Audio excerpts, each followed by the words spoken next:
use the time that he's trying to use the weapon, throw it, and she just keeps shooting and dodge. Get what I'm saying, homie? Yeah, I do. I mean, she dodged a bullet from point blank. That's crucial. She did that in episode 1, but of her show, not ours. But if you take a look at it, I think Snake can just try and use that grenade to set up something, and he's such a master at setting things up like this. You know, he's going in alone. Motoko usually goes in with her team. This is a crucial factor that we have to point out. Snake usually goes into these missions completely solo. So he has to improvise and he has to think outside of the box more so, even more so than Motoko does. So he's really, really good at setting things up. And I think he can use that grenade to set up something that he can maybe try and take the full prosthetic down. That's indeed true, but again, she does have stealth on her side, so he still had to see her coming. Well, since we can't really decide this one, I guess we're going to have to go with a draw, even for the mid-range weapons. Do recall that Snake, when he was fighting with Raiden in Metal Gear Solid 2, just shot down enemy after enemy easily. So that's another factor. And he does have infinite ammo. Get it? The headband, infinite ammo. So this is gonna be interesting, and I think it's gonna be crucial to determining the winner. This mid-range weapons right here. Did you say infinite ammo headband? Yeah, you never played that. You never played Metal Gear Solid 2, where he goes infinite ammo, and he's pointing to his headband, and he literally does have infinite ammo in that game. Although that could probably be Game mechanic. Game mechanics, exactly. Alright, I guess we're going to have to call this one even for now, and I think this one's crucial. Indeed. Hey, are you watching me now, or did you videotape me before? Hey, if you taped me before, you're not watching me now. But if you use Fuji videotape, no matter how much later it is, it will always look as good as now. See you later. And we're back once again to the Deadliest Warrior. And we'll start right now with the long range weapons. Go ahead, Bruce. Okay, so this one's going to be pretty interesting. And this is where I think Snake also has to do well. It's going to be Snake's PSG-1 sniper rifle against Motoko Kusanagi's Sebero C-30, which is kind of a variant of the last weapon, the C-26, but it also has a grenade launcher built into it. So kind of like Snake's M4, from last time, Motoko can launch a grenade from this weapon. Your initial thoughts on who you think might get the edge at this range?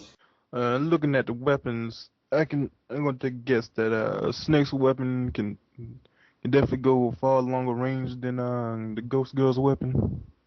So you're going to give the edge to Snake there based on that? No, I'm just pointing that out. I'm looking at Cerberos, it definitely got a lot more things going for it. Optical lock and the grenade. Definitely a more futuristic weapon than Solid Snake. Well, that is true, and she does have more rounds, and, it's fully automatic, so if she can get within range. But I think Snake has this one.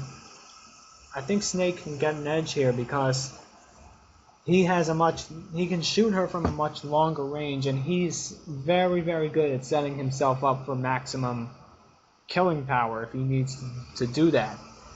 He'll set himself up with that that PSG-1, and just try and snipe Motoko from further away than she can shoot him, which for him is really crucial because he does have to keep his distance. And I'll have to agree. It's just a longer range weapon. He can get her from afar, and while hers look more just like the machine gun, really. So I'm gonna give it to old boy Snake. You're changing your mind. You're going with Snake on this one. Never changed my mind. I'm just pointing things out, my brother. All right, so Snake gets the edge with long-range weapons for the PSG-1, and we're going to come back with the special weapons. in Time, the cool arcade game for Super NES, now with tasty Turtle Duels. And psych up your Sega Genesis with the Hyper Stone Heist and all new 3D Turtle Thrash. So remember, this is Cowabingo. But the Turtles for Super NES and Sega Genesis are... Cowabunga, dude. The Turtles for Sega Genesis, in stores now.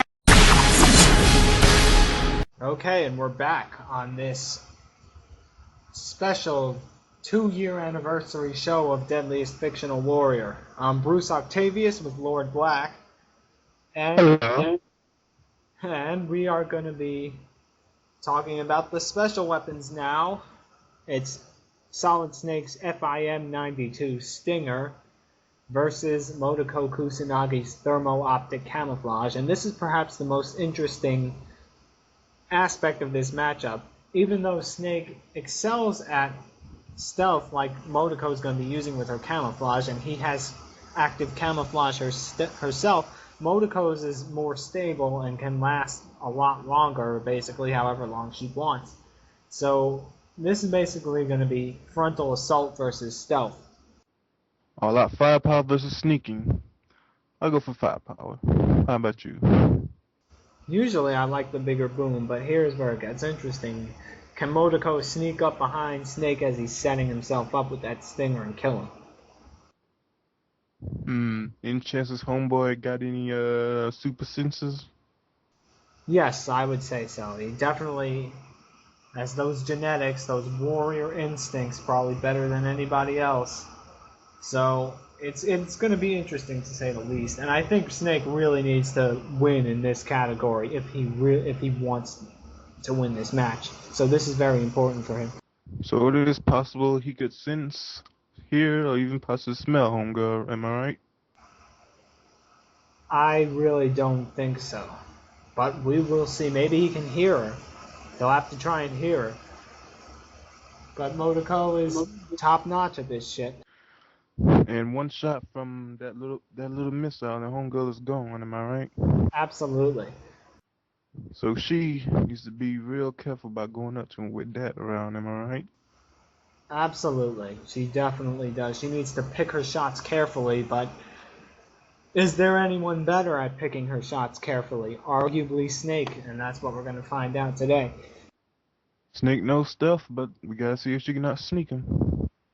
So for this match, I think I'm gonna go for Snake with this one, with the superior firepower. I have to go as well. And Snake gets the edge for long-range weapons with the Stinger. And we're done going over these weapons.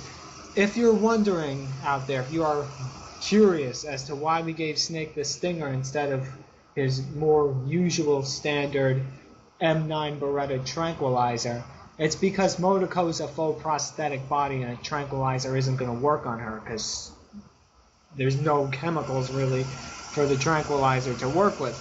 Basically, it don't work on robots. Kind of. Motoko's more a cyborg, but you get the point. Out there. No blood. No blood or too little to affect, am I right? Yes. Only her brain is organic. And even that's been tampered with, so that would basically be a death warrant if we gave Snake that. And that's not going to make for a very fun match. It just wouldn't be fair. We gotta give the old man a chance. So it's time to run this sim, and we're gonna see who wins. Stay tuned. ついに実現した夢の顔合わせ、あのマリオスターが大集合。あ、ピーチ姫が来ました。クッパ大王がキャサリンも。スーパーマリオブラザーズ、マリオ2、マリオ3、and スーパーマリオ USA。4つのゲームとおまけにニューゲームもついて1つのソフトにスーパーファミコンソフトスーパーマリオコレクション、そしてマリオの映画もやってきた。 And so, it is time to find out the deadliest fictional warrior between Solid Snake and Motoko Kusanagi. Flesh versus cyborg, biology versus computers, machines. We're going to find out right now.